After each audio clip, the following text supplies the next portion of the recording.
में question number 15 तक complete कर लिया था। आज की इस वीडियो में हम लोग क्वेश्चन नंबर 16 से आगे देखेंगे। क्वेश्चन नंबर 16 कह रहा है एक वर्ग समीकरण के मूल का योग 5/4, मूल का अंतर 1/4, तो समीकरण ज्ञात कीजिए। तो कैसे निकालेंगे समीकरण? अच्छा, कब हम लोग निकाल पाते हैं समीकरण?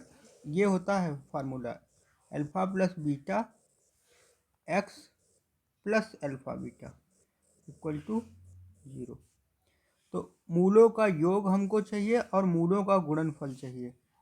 तो मूलों का योग तो क्वेश्चन में दिया है 5/4, और इसकी मदद से, इन दोनों की मदद से अल्फा बीटा हम लोग निकाल लेंगे और वो यहाँ पुट कर देंगे, तुरंत सवाल सॉल्व हो जाएगा। इम्पॉर्टेंट है क्वेश्चन, ऐसे क्वेश्चन पूछे जा सकते हैं, बहुत ट्रिकी है। तो हल डाल के लिखेंगे। क्वेश्चन ये है, देखिए हल डाल के 16, एक वर्ग समीकरण के मूलों का योग, ऐसे लिखिए। जो दिया है पहले वही तो लिखते हैं जो क्वेश्चन में दिया है। समीकरण के मूलों का योग, मूलों का योग कितना दिया है? 5/4 दिया है। मूलों का अंतर, समीकरण के मूलों का अंतर कितना दिया? 1/4 दिया। माना प्रथम मूल अल्फा तथा द्वितीय मूल बीटा है, तथा द्वितीय मूल क्या है? बीटा है। तो ये अल्फा प्लस बीटा बराबर 5/4, अल्फा माइनस बीटा बराबर 1/4। फिर क्या निकालना है? समीकरण निकालना है। अभी देखो यहाँ पे इन दोनों को जोड़ने पर लगा लो, या तो जोड़ने पर लगाएंगे तो क्या होगा? ये बीटा बीटा कट जाएगा। 2 अल्फा बराबर 5/4 प्लस 1/4 क्या होगा? 2 अल्फा बराबर 6/4, और यहाँ पे 2 अल्फा बराबर 2 3 जा 6, 2 2 जा 4, 3/2 अल्फा बराबर 3/4। अल्फा का मान मिल गया 3/4, और 3/4 अल्फा बराबर 3/4। समीकरण अल्फा प्लस बीटा बराबर 5/4 में रखने पर समझ में आ रहा क्या किया गया? ये जो दो दिए गए थे, इनकी मदद से हमने एक दोनों को जोड़ने पर यहाँ पे किया गया है ना, जोड़ने पर।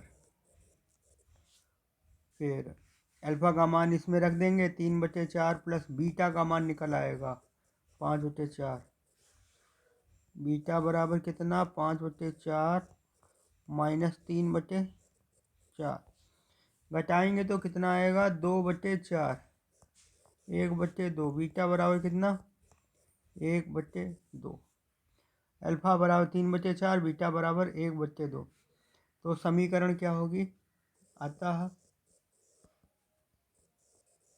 द्विघात समीकरण क्या? x² माइनस मूलों का योग, मूलों का योग कितना? 5/4, यहाँ पे x plus alpha beta. Alpha कितना निकाला था हमने? 3/4 इंटू बीटा बराबर 1/2 बराबर 0। तो फिर यहाँ पे x² माइनस 5x/4 प्लस 3/8 बराबर 0। 8x² माइनस 10x प्लस 3 बराबर 0। सो ये आंसर हो जाएगा। इसको ब्रैकेट में कर दीजिए या ऐसे ही छोड़ दीजिए। तो समीकरण ज्ञात कीजिए। क्या समीकरण होगी? ये जो अभी निकाली हमने। तो अल्फ़ा और बीटा का मान इस तरीके से निकाल लीजिए, और उसके बाद में द्विघात समीकरण ऐसे मिल जाएगी। क्वेश्चन नंबर 17 क्या कह रहा है वो देखिए। उस द्विघात समीकरण को ज्ञात कीजिए जिसके मूल -3 और -1 है। तो इसमें तो मूल पहले से ही पता है, यानी अल्फा बराबर -3, बीटा बराबर -1। देखिए इसको कैसे सॉल्व करेंगे। हल नंबर 17 लिखेंगे। तो हल नंबर 17 लिख लेने के बाद में उस द्विघात समीकरण को ज्ञात कीजिए जिसके मूल -3 -1 है। तो सबसे पहले लिखेंगे समीकरण के मूल -3 -1 है। -3 -1 है। मूलों का योग क्या होगा?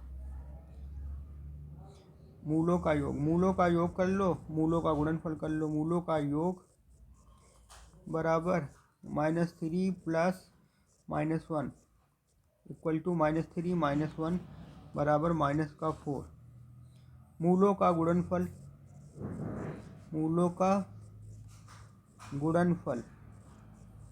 क्या होगा बताओ?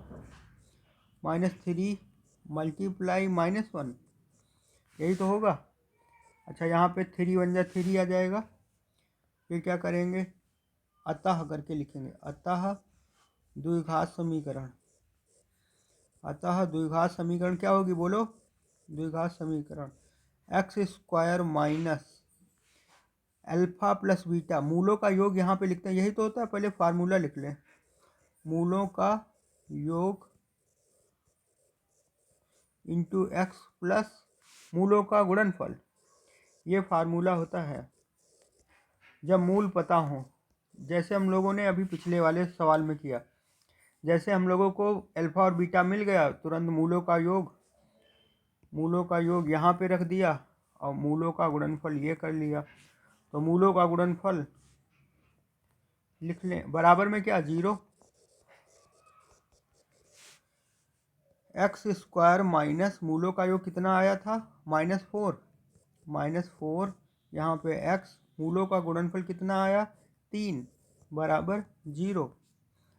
फिर यहाँ पे x² प्लस 4x प्लस 3 बराबर 0। अभीष्ट समीकरण मतलब यही आंसर है, बस यही पूछा गया था। तो समीकरण ज्ञात कीजिए, है ना। चलो अगला देख लेते हैं। क्वेश्चन नंबर 18 में क्या है? द्विघात समीकरण का व्युत्कर ज्ञात कर मूलों के लक्षण बताइए।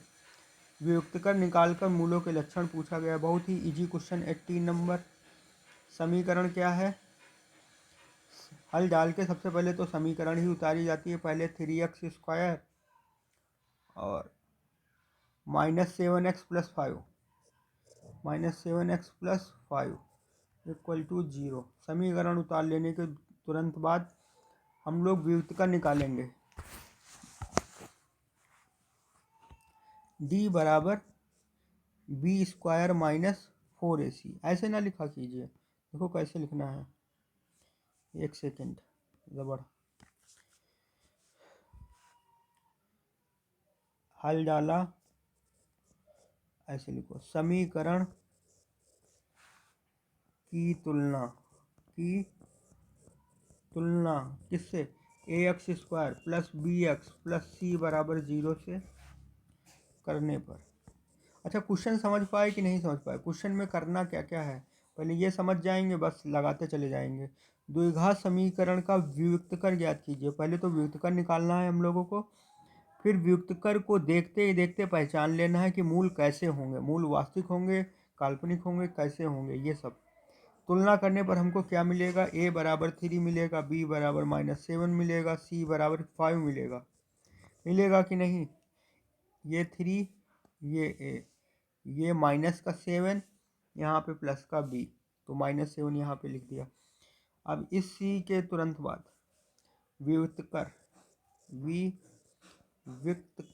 व्युत्कर क्या होगा? d बराबर b² माइनस 4ac। b² कितना?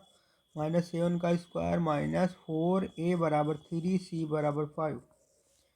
7 7 49 माइनस 4 12 5 60 माइनस का आएगा कितना 11। चूंकि विविक्त कर ऋणात्मक है, चूंकि विविक्त कर ऋणात्मक है, अतः समीकरण के मूल काल्पनिक होंगे। अतः समीकरण के मूल काल्पनिक होंगे, काल्पनिक